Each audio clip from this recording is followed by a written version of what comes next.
De nos jours, beaucoup de gens se livrent à des activités illégales et à des entreprises frauduleuses. Beaucoup de ces Yahoo-boys finissent par devenir très riches, affichent leurs richesses nouvellement acquises et font la tendance sur les réseaux sociaux. Mais pour combien de temps? On les appelle les Sakawa au Ghana, Yahoo-boys ou princes du Nigeria au Nigeria, brouteurs en Côte d'Ivoire et scammers au Cameroun. Cependant, la plupart de ces jeunes finissent par avoir une fin courte ou malheureuse. Sachez que le nom Yahoo-boy est un argot nigérien utilisé pour décrire les personnes qui utilisent de faux emails et comptes sociaux pour attirer les victimes vers toute forme d'escroquerie ou stratagème trompeur. Cela dit, voici les brouteurs qui sont devenus fous. Numéro 10. Un garçon présumé, Yahoo-boy, a été repéré dans une voiture. Puis il est descendu de son véhicule et est devenu fou. Beaucoup de gens ont deviné que le jeune était devenu fou après avoir refusé d'utiliser sa mère pour des rituels d'argent, alors qu'on l'entendait dire « Je ne suis pas apte à tuer ma maman » dans la rue. Dans la vidéo, le jeune homme était dans la rue en train de pleurer et de crier qu'il ne pouvait pas tuer sa mère, pendant que les gens essayaient de le calmer, en lui versant de l'eau sur la tête. Vous vous demandez peut-être si son joujouman le chasse ou non? Eh bien, nous nous posons également la même question, mais nous ne pouvons pas tirer de conclusion maintenant. Numéro 9. Ce garçon présumé scammer a été vu dans une vidéo circulant en ligne, où un beau jeune homme obstrue la circulation après être descendu de sa voiture. Le jeune homme dans la vidéo a garé sa voiture à l'intersection, est descendu et a commencé à parler à un être que personne d'autre ne pouvait voir. Il a commencé à dire « S'il vous plaît, reprenez votre voiture et votre argent. Je n'en ai plus besoin.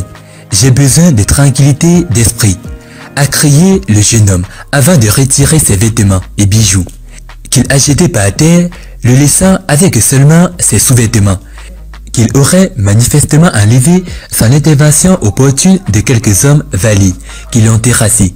Il a été suivi par une femme qui courait comme une folle, essayant de comprendre comment elle pourrait l'aider à revenir à la normale. Elle a pris de l'eau et a essayé de la verser sur lui pour le refroidir, mais cela n'a pas fonctionné. Ils l'ont ensuite jeté dans le coffre de sa voiture et l'ont amené chercher de l'aide. Numéro 8. Là alors, c'est vraiment chaud, car ce brouteur a détruit sa voiture chère après avoir échoué à renouveler joujou en raison du verrouillage. On vous explique. Ce brouteur a été vu dans une vidéo virale. Il est soudainement sorti de sa voiture chère et a commencé à se comporter de manière folle, alors qu'il ramassait une tige dans le but de détruire sa voiture chère. Selon certaines informations, le fraudeur présumé sur internet a obtenu plus que ce qu'il avait négocié après avoir montré des signes de folie dans une rue animée de Lagos le 30 mai. Les spectateurs l'ont aperçu alors qu'il était abasourdi et surpris lorsque le jeune homme est sorti de sa voiture et a commencé à crier à tue-tête, ce qui a par la suite attiré l'attention des passants et des piétons. Les observateurs ont affirmé qu'il était victime de circonstances après s'être impliqué dans les rituels et n'avoir pas pu se rattraper pour les rituels. Certaines sources ont également relevé que le brouteur devait effectuer certains rituels avant le 30 mai, mais n'a pas réussi, d'où la folie qu'il a attrapée. Selon la même source, ses amis ont également relevé qu'il était également censé effectuer le même rituel, mais ne pouvait pas, parce qu'il devait voyager de Lagos à l'état d'Edo, exprimant leur inquiétude quant au même sort, que le même sort qui leur était arrivé. L'un d'eux aurait déclaré « Nous avons supplié le Baba Loa de reporter au moins ce rituel à un autre mois, mais il a refusé. Nous devons apporter cette pantalon fraîchement utilisé des filles qui n'ont jamais été utilisées pour des rituels auparavant. Et devant accompagner certains des articles fétiches que nous a donné l'homme joujou. » Numéro 7. Un brouteur utilise son père pour un rituel et devient fou à l'enterrement. Un fraudeur présumé sur internet, alias Yahoo Plus Boy, serait devenu fou lors des funérailles de son père à Benin City, après avoir utilisé son père pour un rituel d'argent. L'utilisateur de Facebook, Okan, a rapporté que le triste événement s'est produit à Biopark ou Ofbi, jonction avec la ville de Bénin. Okan, qui a partagé la vidéo, a ajouté que le garçon de Yahoo Plus avait acheté une voiture à son père et que son père était décédé 2 semaines plus tard. Le garçon de Yahoo Plus a avoué avoir tué d'autres personnes pour un rituel d'argent. Numéro 6. Mukuru Rex. Mukuru Rex devient soudainement atteint et prend lui-même sa vie quelques jours avant de mettre fin à ses jours. Le jeune homme avait soudainement commencé à se comporter étrangement. Les officiers ont été appelés sur les lieux après l'échec de la tentative de blocage du défunt. Mais il était trop tard. Le défunt avait commis l'acte à l'hôpital de ville d'Oteré, dans la région d'Igéli, nord où il avait couru après que sa mère l'ait amené à l'église pour la prière après son comportement étrange quelques jours auparavant.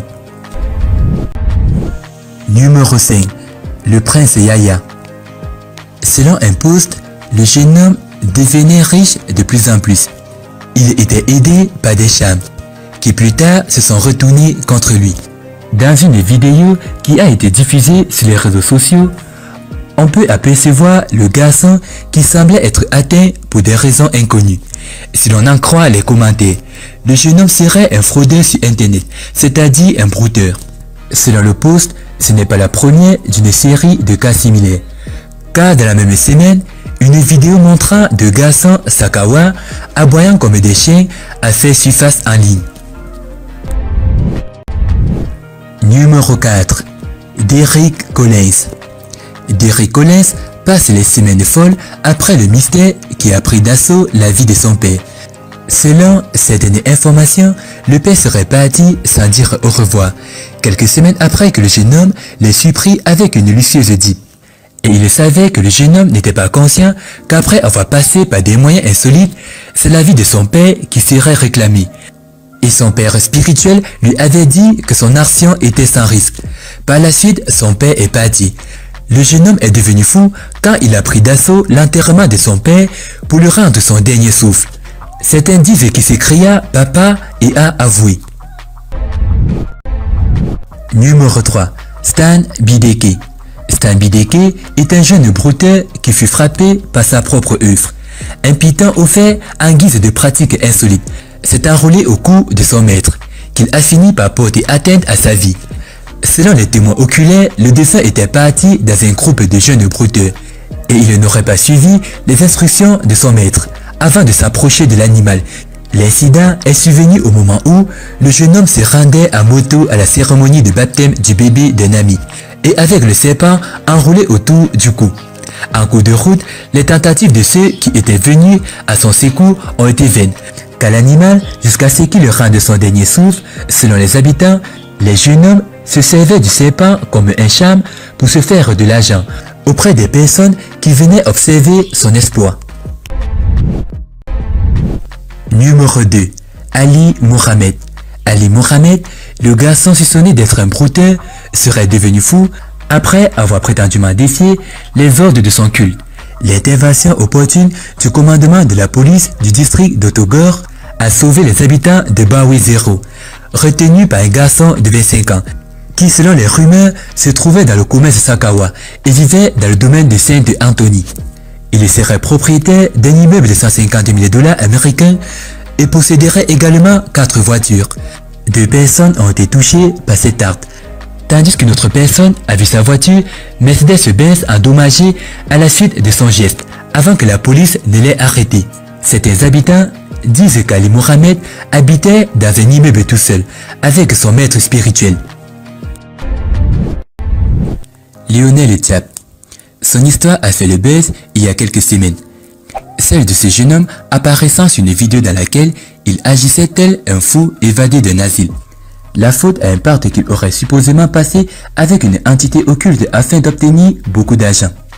Le porte-monnaie magique. Selon les initiés ou la légende, il s'agit d'une pratique qui consiste à réciter les incantations en vue d'obtenir un portefeuille magique, qui produit régulièrement de l'argent, mais qui en route te soumet à des conditions si éprouvantes qu'elles finissent par causer mort ou folie.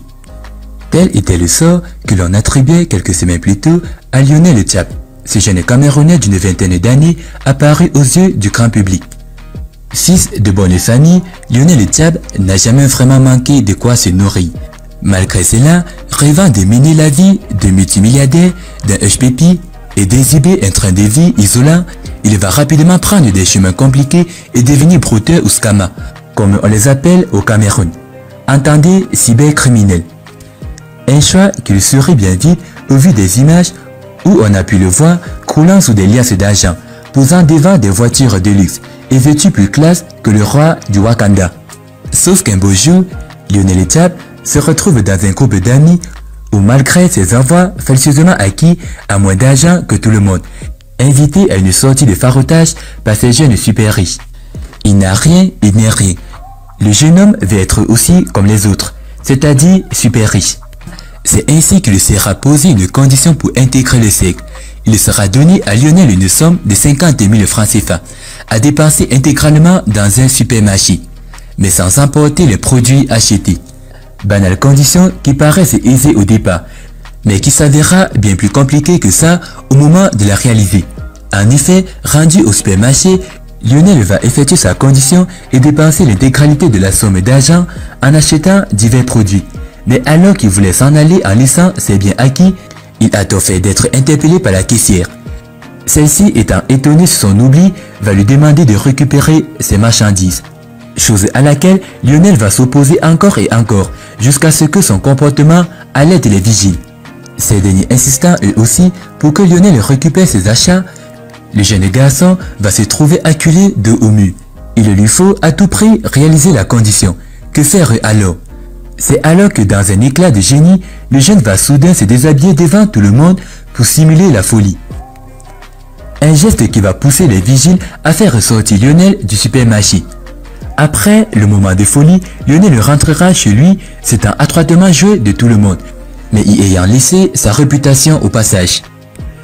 À ce jour, la fortune de Lionel Thiam est complètement inconnue.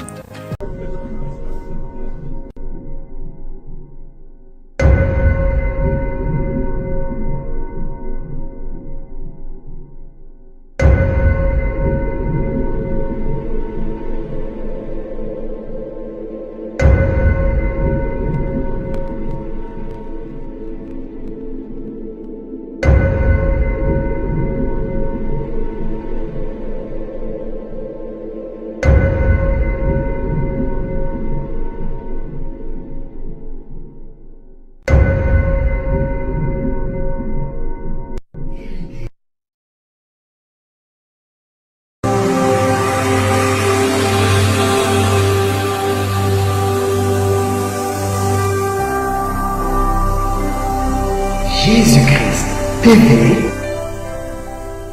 vous connaîtrez la vérité et la vérité vous affranchira.